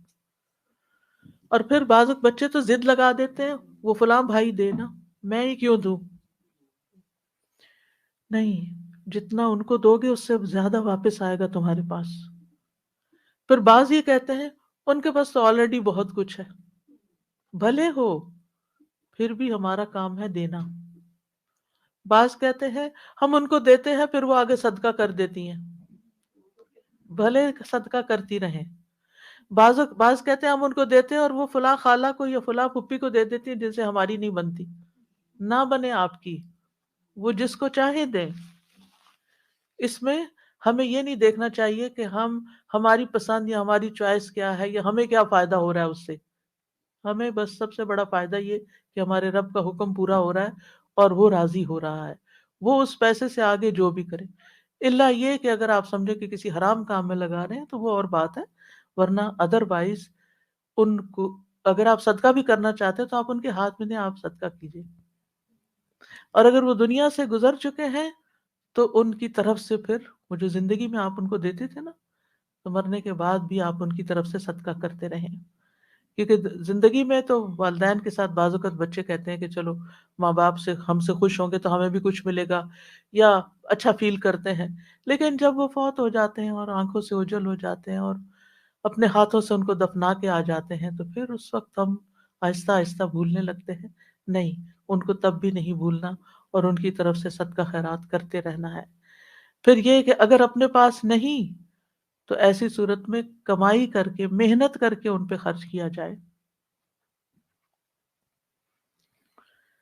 طارق محربی کہتے ہیں ہم مدینہ آئے تو رسول اللہ صلی اللہ علیہ وسلم ممبر پر کھڑے لوگوں سے خطاب فرما رہے تھے۔ آپ فرما رہے تھے دینے والے کا ہاتھ اونچا ہوتا ہے اور سب سے پہلے تم اسے دو جس کی کفالت کے تم ذمہ دار ہو، یعنی اپنے بچوں پر اولاد پہ خرچ کرو جو ان کی بیسک نیڈز ہیں۔ اپنی ماں کو دو، اپنے باپ کو دو، اپنی بہن کو دو، اپنے بھائی کو دو، پھر اپنے قریبی رشتہ دار کو دو جو تمہارے قریبی ہو۔ یہ ترتیب بتا دی گئی، یعنی بیسک نیسیسٹیز گھر کی پوری کر کے پھر ماں سے شروع کر کے پھر باپ، پھر بہن، پھر بھائی، پھر قریبی رشتہ دار، اور پھر جو تمہارے آس پاس قریب کے لوگ ہوں۔ اور اگر نہیں تو محنت کر کے دو۔ ایک کہمس ایک بزرگ تھے، وہ پینٹ کے مسالے بنانے والے کارخانے میں کام کرتے تھے اور اس کے بدلے ان کو 1/3 درہم ملتا تھا۔ جب شام ہوتی تو وہ پھل خریدتے، پھر اس کو لے کر اپنی والدہ کی طرف آتے اور انہیں پیش کرتے، یعنی تھوڑا سا ہی ہوتا تھا لیکن اس تھوڑے میں سے بھی ماں کے لیے حصہ نکالتے۔ پھر یہ کہ والدین کی بات کان لگا کے سننی چاہیے، توجہ سے سننی چاہیے۔ محمد بن سیرین اپنی والدہ کے لیے جب لباس خریدتے تو سب سے زیادہ نرم لباس خریدتے تھے۔ جب عید آتی تو اپنی والدہ کا لباس خود رنگتے بھی تھے اور اپنی آواز کو کبھی اپنی والدہ پر بلند نہ کرتے تھے، اور وہ اپنی والدہ سے جب بھی بات کرتے ایسا لگتا تھا وہ کان لگا کر ان سے بات کر رہے ہیں، اور جو آدمی آپ کو نہیں جانتا ہوتا، جب وہ آپ کو آپ کی والدہ کے پاس دیکھتا تو وہ والدہ کے پاس دھیمے انداز سے بولنے کی وجہ سے ان کو بیمار سمجھتا تھا، یعنی اتنے آرام آرام آرام سے باتیں کرتے تھے، پیار سے بات کرتے تھے۔ پھر نیکی کرنے کے بعد ماں باپ کو ثواب پہنچانا۔ ربیع بن خثیم راستے سے تکلیف دہ چیز کو ہٹاتے اور کہتے یا اللہ اس کا اجر میری والدہ اور میرے والد کو ملے۔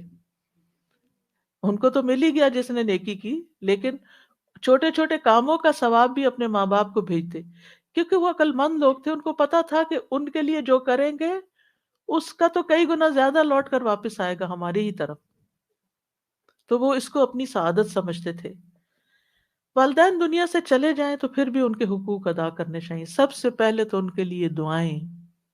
رسول اللہ صلی اللہ علیہ وسلم نے فرمایا مرنے کے بعد انسان کے اعمال کا سلسلہ منقطع ہو جاتا ہے سوائے تین چیزوں کے جن کا ثواب میت کو پہنچتا رہتا ہے: صدقہ جاریہ، کہ جو انسان اپنی زندگی میں خود اپنے ہاتھ سے اپنا مال کسی صدقہ جاریہ کے پروجیکٹ میں لگا جائے، جب تک وہ پروجیکٹ چلتا رہتا ہے آپ کو ثواب پہنچتا رہے گا۔ دوسرا، لوگوں کو فائدہ دینے والا علم، جس سے لوگوں کی زندگی میں کوئی تبدیلی آئے، ان کی زندگی آسان ہو۔ تیسرے، نیک اولاد جو اس کے لیے دعا کرتی ہے، یعنی سب سے بڑا حق مرنے کے بعد کیا ہے کہ ماں باپ کے لیے دعائیں کرتے رہیں، خصوصاً ان کے گناہوں کی بخشش، استغفار۔ رسول اللہ صلی اللہ علیہ وسلم نے فرمایا بے شک اللہ عز و جل جنت میں ایک نیک آدمی کے درجے کو بلند کرتا ہے تو پوچھتا ہے اے میرے رب میرے درجات کہاں سے آئے؟ تو اللہ تعالیٰ فرماتا ہے تیرے حق میں اللہ تعالیٰ فرماتا ہے تیرے حق میں تیری اولاد کے استغفار کی برکت سے، یعنی آگے ان کے درجے بڑھتے رہتے ہیں۔ ان کی طرف سے صدقہ کیا جائے۔ ایک آدمی نے عرض کیا میرے والد فوت ہو گئے اور انہوں نے مال چھوڑا لیکن وصیت نہیں کی، اگر میں ان کی طرف سے صدقہ کروں تو ان کے گناہ معاف ہو جائیں گے؟ آپ نے فرمایا ہاں۔ ایک اور آدمی نبی صلی اللہ علیہ وسلم کے پاس آیا، عرض کیا یا رسول اللہ صلی اللہ علیہ وسلم، میری والدہ بغیر وصیت کیے اچانک فوت ہو گئی ہیں اور میرا گمان ہے کہ اگر وہ بات کرتی تو صدقہ کرتی، تو اگر میں ان کی طرف سے صدقہ کروں تو کیا ان کو اجر ملے گا؟ آپ نے فرمایا ہاں۔ اور والدین کی طرف سے پانی پلانے کا صدقہ خاص طور پر، اور خصوصاً اگر کسی ویسینٹی میں اس کی بہت ضرورت ہو، لیکن اگر آلریڈی پانی، کینیڈا میں تو سب سے زیادہ پانی ہے، تو اگر کہیں پانی ہے تو پھر کسی اور اچھے پروجیکٹ میں ان کی طرف سے لگانا چاہیے۔ ایک شخص نے عرض کیا اللہ کے رسول میرے والدہ فوت ہو گئی ہیں، کیا میں ان کی طرف سے صدقہ کر سکتا ہوں؟ آپ صلی اللہ علیہ وسلم نے فرمایا ہاں۔ میں نے عرض کیا زیادہ افضل کیا بات ہے؟ آپ نے فرمایا پانی پلانا۔ ان کی طرف سے روزوں کی قضا ادا کرنا، یعنی اگر وہ ایسی بیماری میں فوت ہوئے ہیں کہ روزے نہیں رکھ سکے تو پھر ان کی وفات کے بعد ان کے روزے پورے کیے جائیں، روزے رکھ کے۔ ان کی طرف سے حج کرنا۔ ایک خاتون نے حج کی نظر مانی لیکن کر نہ سکی، انتقال ہو گیا، تو بیٹی نے نبی صلی اللہ علیہ وسلم کی خدمت میں آ کر پوچھا کیا میں ان کی طرف سے حج کر دوں؟ آپ نے فرمایا ہاں تم ان کی طرف سے حج کر سکتی، تو اس کو حج بدل کہتے ہیں۔ فرمایا کیا تمہاری ماں پہ قرض ہوتا تو تم ادا نہ کرتی؟ تو اللہ کا حق بھی ادا کرو، کیونکہ اللہ کا حق اس زیادہ حقدار ہے کہ اس کا قرض ادا کیا جائے۔ تو یہ اس سے بھی آپ دیکھ سکتے ہیں کہ قرضہ بھی ادا کرنا چاہیے اگر ماں باپ چھوڑ کر فوت ہوئے ہیں۔ ان کی نظر پوری کرنا۔ سعد بن عبادہ نبی صلی اللہ علیہ وسلم کے پاس حاضر ہوئے اور عرض کیا میری والدہ فوت ہو گئی ہیں، ان کے ذمے ایک نظر تھی، انہوں نے نظر مانی ہوئی تھی جسے وہ پورا نہیں کر سکی۔ آپ نے فرمایا تم ان کی طرف سے پورا کر دو، یعنی اولاد کو ماں باپ کے وعدے، نظر اور ان تمام چیزوں کو بھی پورا کرنا چاہیے۔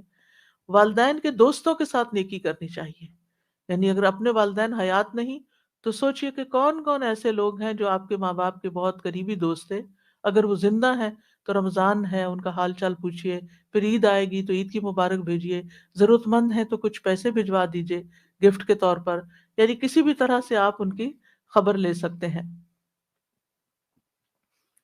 نبی صلی اللہ علیہ وسلم نے فرمایا نیکیوں میں سب سے بڑی نیکی آدمی کا اپنے باپ کی وفات کے بعد اس کے دوستوں سے اچھا سلوک کرنا ہے۔ تو والدین کے لیے دعاؤں میں سب سے پہلے وہی دعا رب ارحمہما کما ربیانی صغیرا، رب ارحمہما کما ربیانی صغیرا، رب ارحمہما کما ربیانی صغیرا. رب ارحمهما كما ربياني صغيرا. پھر ربنا اغفر لی ولوالدی وللمؤمنین یوم یقوم الحساب.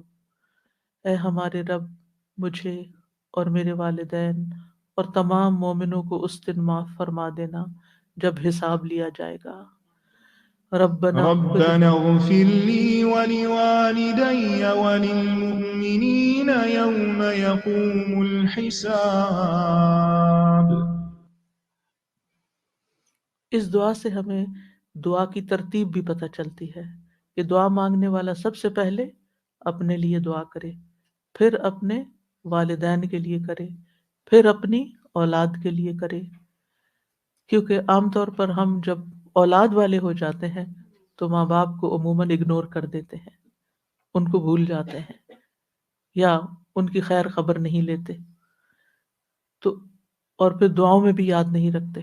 بچہ بیمار ہے، اس کے لیے دعا کر رہے ہیں، کوئی پاس نہیں ہو رہا، امتحان کے لیے اسٹرگل کر رہا ہے، اس کے لیے دعا کریں. جاب نہیں ہے، بچے کے لیے دعا کریں. شادی نہیں، بچے بچے بچے، ہر وقت بچے. اور ماں باپ اس میں اگنور ہو جاتے ہیں. اگر وہ زندہ اور گھر میں ہو تو بھی وہ منہ دیکھتے رہتے ہیں، کب یہ بچوں سے فارغ ہوگی تو مجھے بھی کوئی کھانا پانی پوچھے گی. یعنی عموماً ترتیب یہی ہے. اور اگر ماں باپ بوڑھے ہو جائیں تو پھر اس بات میں بھی لوگوں کو پریشانی لگ جاتی ہے کہ اب ہمارے اوپر ذمہ داری آ رہی ہے، اب ہمیں یہ دیکھنے پڑیں گے. تو ان چیزوں کو اپنی سعادت سمجھنا چاہیے کہ شاید ہماری بخشش کا سبب بن گیا ہے. اور کرنا تو ہوتا ہی ہے، خوش دلی سے کریں، محبت سے کریں تو اجر و ثواب بھی کتنے گنا زیادہ ہو جائے گا. اور پھر آپ دیکھیے کہ دعاؤں میں ایک رحم کی دعا ہے اور دوسرے بخشش کی.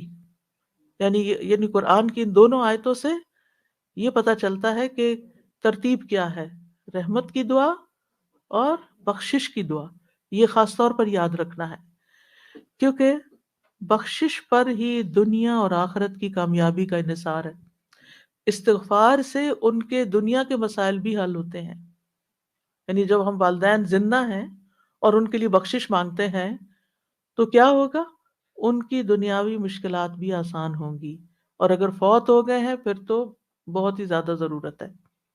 اور ان کے درجات، اور اگر ان کے گناہ معاف ہو چکے آپ کی دعاؤں سے اور ابھی بھی آپ بخشش مانگے جا رہے ہیں تو اب کیا ہوگا، درجات بلند ہونا شروع ہو جائیں گے.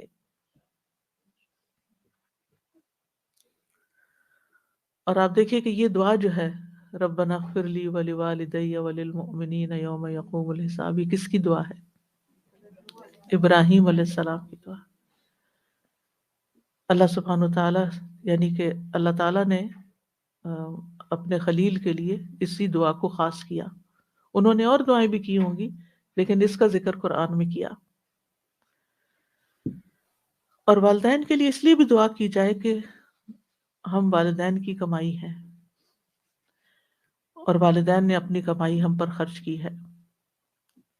اور پھر غائبانہ دعا، ایک ہوتا ہے کہ آپ کے والدین زندہ ہیں اور آپ ان کے سامنے یا آپ ان کو فون پہ یا آپ ان کو میسج پر دعائیں دیں، اور ایک یہ ہے کہ وہ جا چکے ہیں، اب وہ تو آپ سے تقاضا بھی نہیں کر سکتے کہ بچوں مجھے یاد رکھنا دعا میں. آپ ان کے لیے غائبانہ دعا کر رہے ہیں اور غائبانہ دعا جو ہے قبول ہوتی ہے اور اس کا فوری طور پر اثر آپ کو بھی پہنچتا ہے. یعنی نہ صرف والدین کے لیے بلکہ سارے مومنوں کے لیے یہ دعا کرنی چاہیے، وَلِلْمُؤْمِنِينَ يَوْمَ يَقُومُ الْحِسَابُ. تو جب آپ سارے مومنوں کے لیے دعا کر رہے ہیں تو جتنی ان کی بخشش ہوگی اس کا اجر بھی آپ کو ملے گا اور پلٹ کر واپس آپ کی بھی بخشش ہو جائے گی. اور پھر اگر زندہ ہے تو یاد رکھیے دعا کرنا محبت کو بڑھانے کا ذریعہ ہوتا ہے. آپ کسی کے لیے بھی دعا کرتے اور خلوص دل سے دعا کرتے ہیں تو اس شخص کے دل میں آپ کی قدر پیدا ہو جاتی ہے، چاہے آپ اس کے سامنے کریں چاہے غائبانہ طور پر کریں. تو جن لوگوں نے آپ پر کوئی احسان کیا، یعنی بہتر یہ ہے کہ آپ کوئی اپنی ڈائری بنا لیں اور ان میں نام لکھ لیں. اور اگر نام سب کے نہیں لکھے جا سکتے تو آپ مجموعی طور پر کہیں کہ یا رب جس کسی نے مجھ پر جو بھی احسان کیا ہے تو اسے اس کا بہترین بدلہ عطا کر، اس پہ رحمت فرما، ان کی بخشش فرما، ان کی دین دنیا کی ضروریات پوری فرما۔ تو جب یہ ہم ہر ایک کا بعض اوقات احسان کا بدلہ نہیں دے سکتے، لیکن دعا کی شکل میں ہم ان کے کسی نہ کسی طرح کام آ سکتے ہیں، تو یہ محبت بڑھانے اور آپس کے تعلقات کو اچھا کرنے کا ذریعہ بھی ہے۔ اور پھر یہ ہے کہ دنیا کے امور کے ساتھ ساتھ آخرت کی دعائیں ضرور مانگنی چاہیے۔ یوم یقوم الحساب کی بات ہوئی ہے یہاں پر، کیونکہ عام طور پر ہم کسی کو دنیا میں بیمار دیکھتے ہیں تو ہم اس کی شفا کی دعا کر لیتے ہیں، اگر اس کی زندگی میں مال کی کمی ہے تو ہم کہتے ہیں اللہ اس کو وسیع رزق عطا کر، اگر کسی اور چیز کی کمی ہے، کوئی پریشانی ہے، کوئی دکھ تکلیف لاحق کسی کو ہو گئی ہے تو ہم اس کے دور کرنے کے لیے دعا کر لیتے ہیں، لیکن ہم بھول جاتے ہیں کہ آخرت کی مشکلات سب سے بڑی ہیں، اس کے لیے دعا کریں۔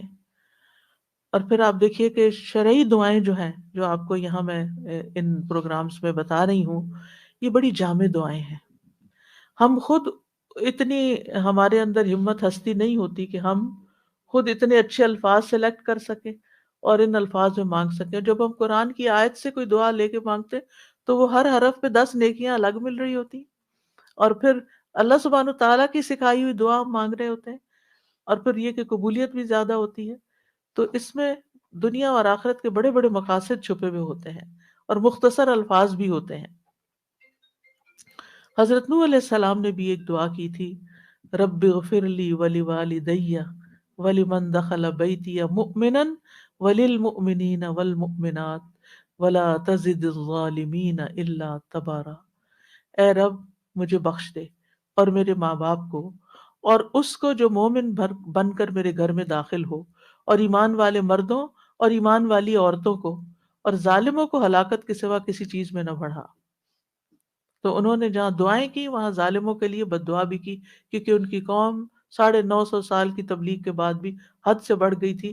اب اس کا خاتمہ ضروری ہو گیا تھا، کیونکہ وہ انہوں نے کہا کہ وہ ولا یلد الا فاجرا کفارا، ان کی تو اولادیں بھی بڑی نافرمان اور ناشکری ہیں، کہیں سے کوئی خیر نظر ہی نہیں آ رہی، تو بہتر ہے اس نسل کو، اس قوم کو اب ملیا میٹ کر دیا جائے۔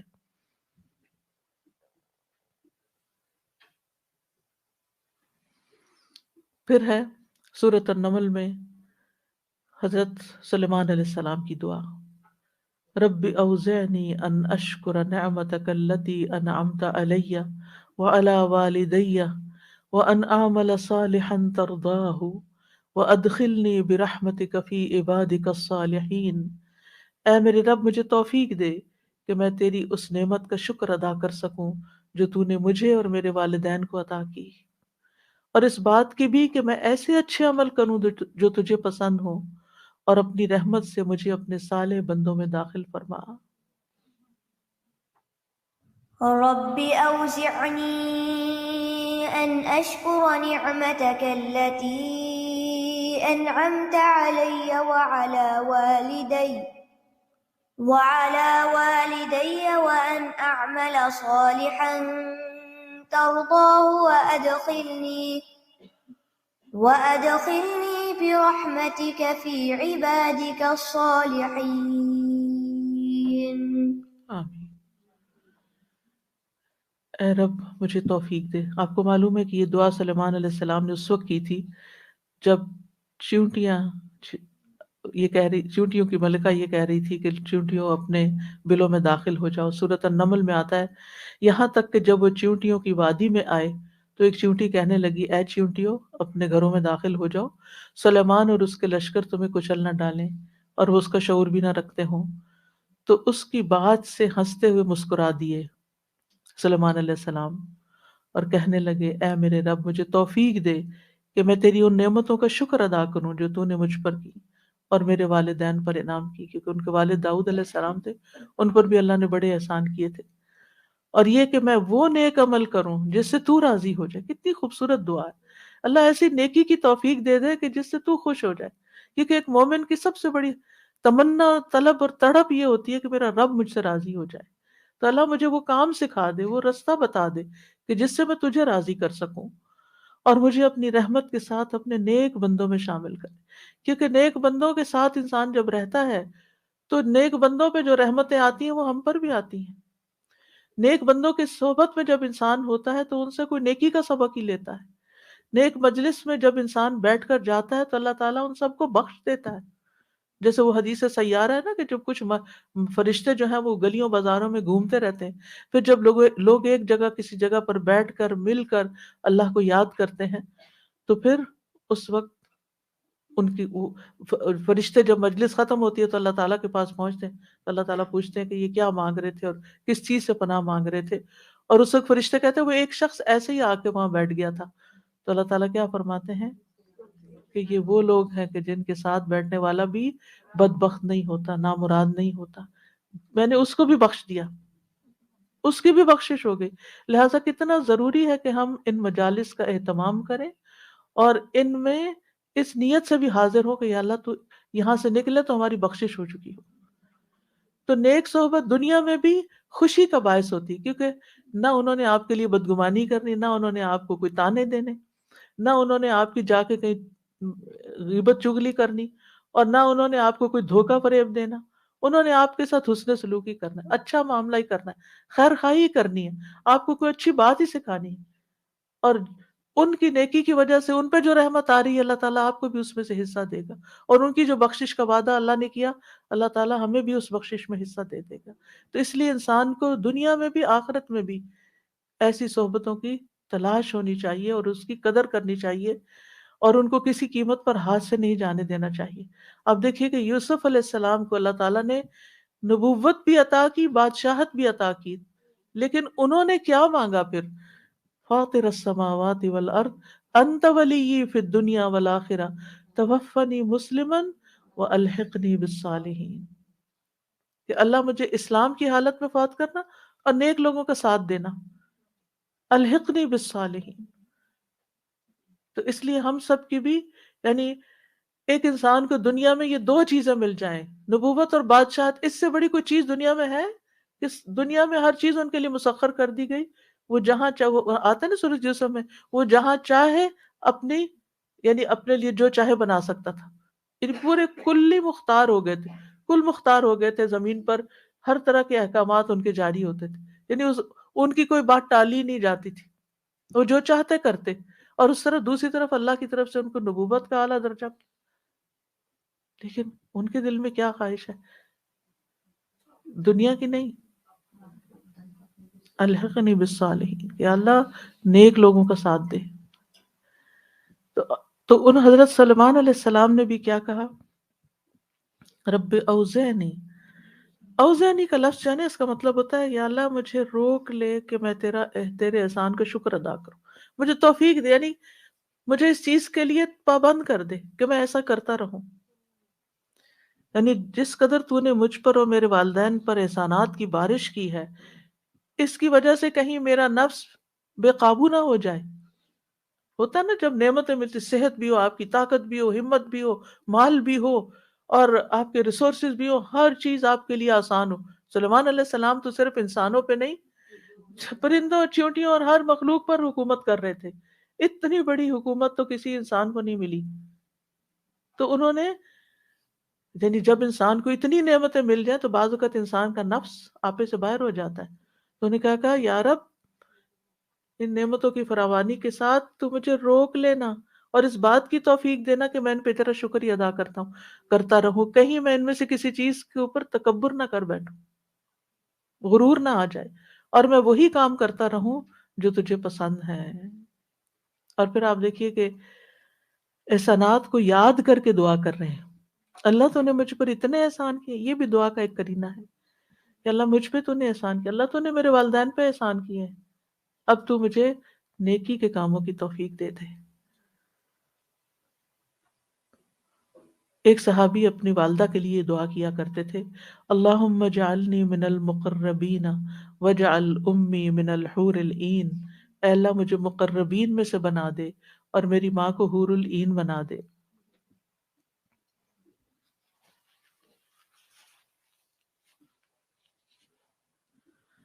بعض لوگ یہ سمجھتے ہیں کہ قرآن مجید میں یا حدیث میں جہاں حور العین کی بات ہوئی اس سے مراد جنت کی حوریں ہیں اور اس میں دنیا کی عورتیں جو ہیں وہ ان کے علاوہ کوئی اور مخلوق ہے۔ اصل میں حور العین جنتی عورتوں کی صفت بھی ہے، یعنی جو عورتیں جنت میں جائیں گی وہ یعنی انتہائی خوبصورت ہوں گی، تو یعنی جنت کی خوبصورت ترین عورتوں میں شامل کر لے۔ یعنی ایک عورت کے لیے سب سے زیادہ کس چیز کی خواہش ہوتی ہے؟ یعنی ایک عورت کی کمزوری ہے نا کہ وہ خوبصورت ہو، تو وہ اپنی والدہ کے لیے مقربین کی یعنی اپنے لیے مقرب ہونے کی دعا بھی کر رہے ہیں، اور پھر اپنی والدہ کے لیے انتہائی نیک اور خوبصورت عورتوں میں شامل ہونے کی دعا بھی کر رہے ہیں۔ اللہ سبحانہ وتعالی ہمیں اپنے والدین کے حق ادا کرنے کی توفیق دے، اور اگر کوئی کمی کوتاہی رہ گئی ہے تو وہ دعاؤں سے پوری ہو سکتی ہے۔ اگر ہم نے زندگی میں ان کی قدر نہیں کی اور ہمارے لیے دعاؤں کے دروازے بند ہو گئے، تو اب ہم ان کے لیے دعائیں کریں تاکہ ہم اس کمی کو پورا کریں۔ ہم نے خدمت نہیں کی اور ہمیں ریگریٹس ہیں، صرف ریگریٹس سے کچھ نہیں بنتا۔ ریگریٹس انسان کے عمل کی قوت کو کم کر دیتے ہیں۔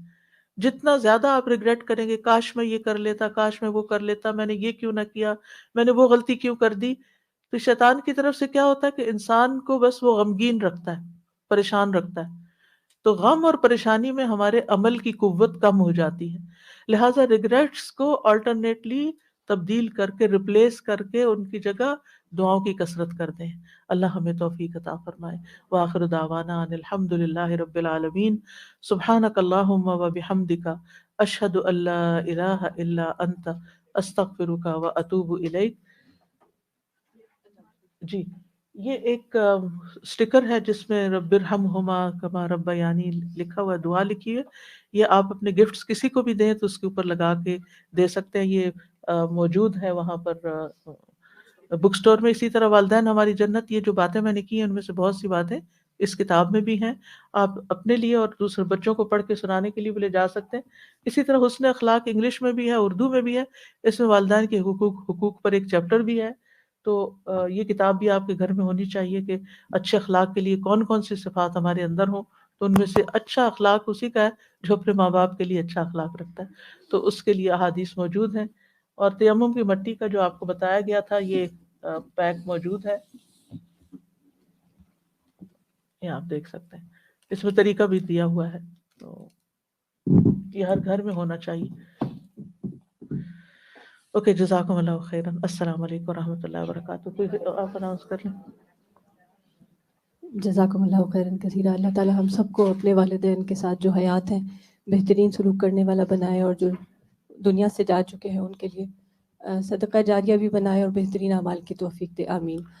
اسی سلسلے میں آپ سب کا دل اس وقت چاہ رہا ہوگا کہ ضرور اپنے والدین کے لیے کچھ نہ کچھ صدقہ خیرات کریں، تو پھر سے ریمائنڈر، باہر باکسز رکھے ہیں، آپ چاہیں تو امیڈیٹلی جو بھی آپ کا دل چاہے آپ اس میں ڈال سکتے ہیں۔ ڈفرینٹ کیٹیگریز موجود ہیں، اور خاص طور پہ آن لائن ہمارے پاس alhudainstitute.ca/Ramadan پیج پر ڈونیشن آپشنز موجود ہیں، اس میں آپ یہ بھی کر سکتے ہیں، جیسے ہم سب کی خواہش ہوتی ہے کہ کوئی نہ کوئی سلسلہ صدقہ جاریہ کا، کہ آپ منتھلی سبسکرائب کر سکتے ہیں، جو بھی اماؤنٹ آپ کے لیے کمفرٹیبل ہو، کنوینئنٹ ہو۔ اور وہ کہاں لگے گی؟ وہ اسی طرح قرآن کے تعلیمی پروگرامز کے لیے، حفظ القرآن اسٹوڈنٹس کے اسپانسرشپس کے لیے، جو بھی یہاں پر ماشاءاللہ بہت سارے ایونیوز ہیں جس پہ اسپینڈ ہوتا ہے، اور ہم میں سے ہر شخص حریص ہوتا ہے اس چیز کا کہ ہم بھی اور ہمارے والدین بھی، جب ہم دنیا سے ہم سب چلے جائیں گے تو یہ کام ان حفاظ کے تھرو، ان قرآن پڑھی ہوئی ماؤں کے تھرو جو آگے اپنی اولاد کو سکھائیں گی، یہ چیزیں چلتی رہیں گی۔ تو پلیز چیک دس آؤٹ، آپ خود بھی اس سے فائدہ اٹھائیں، اور اپنے جاننے والوں کو، اپنے حلقہ احباب میں وہ بہنیں، وہ لوگ جو ان کلاسز میں آ کے شامل نہیں ہوتے، شاید انہیں صدقے کی اتنی موٹیویشن نہیں ہوتی جتنی اس وقت آج آپ کو ہے، تو please make sure to spread this motivation further as well. بارک اللہ فیکم۔ آن لائن بہنیں بھی آن لائن جا کر ویب سائٹ پر الہدیٰ انسٹیٹیوٹ کینیڈا کے پروگرامز کی سپورٹ میں جو بھی چاہیں، آپ لم سم چاہیں ون ٹائم تو بھی ڈال سکتے ہیں، اور منتھلی سبسکرپشن بھی کر سکتے ہیں۔ جزاکم اللہ خیراً کثیرا۔ السلام علیکم۔ جیسے ہمیشہ آسیہ جی نے اتنے اچھی طرح ہمیں سب کو بتایا، تو گروپس بھی شامل ہوتے ہیں، اور ہمارا رچمنڈ ہل کا جو گروپ ہے ماشاءاللہ وہ ہمیشہ رمضان پروگرام میں شامل ہوتا ہے، تو ان سب کے لیے بہت دعا ہے۔ اور دوسرا، آج اتنی اچھی باتیں ہوئی کہ ہم جب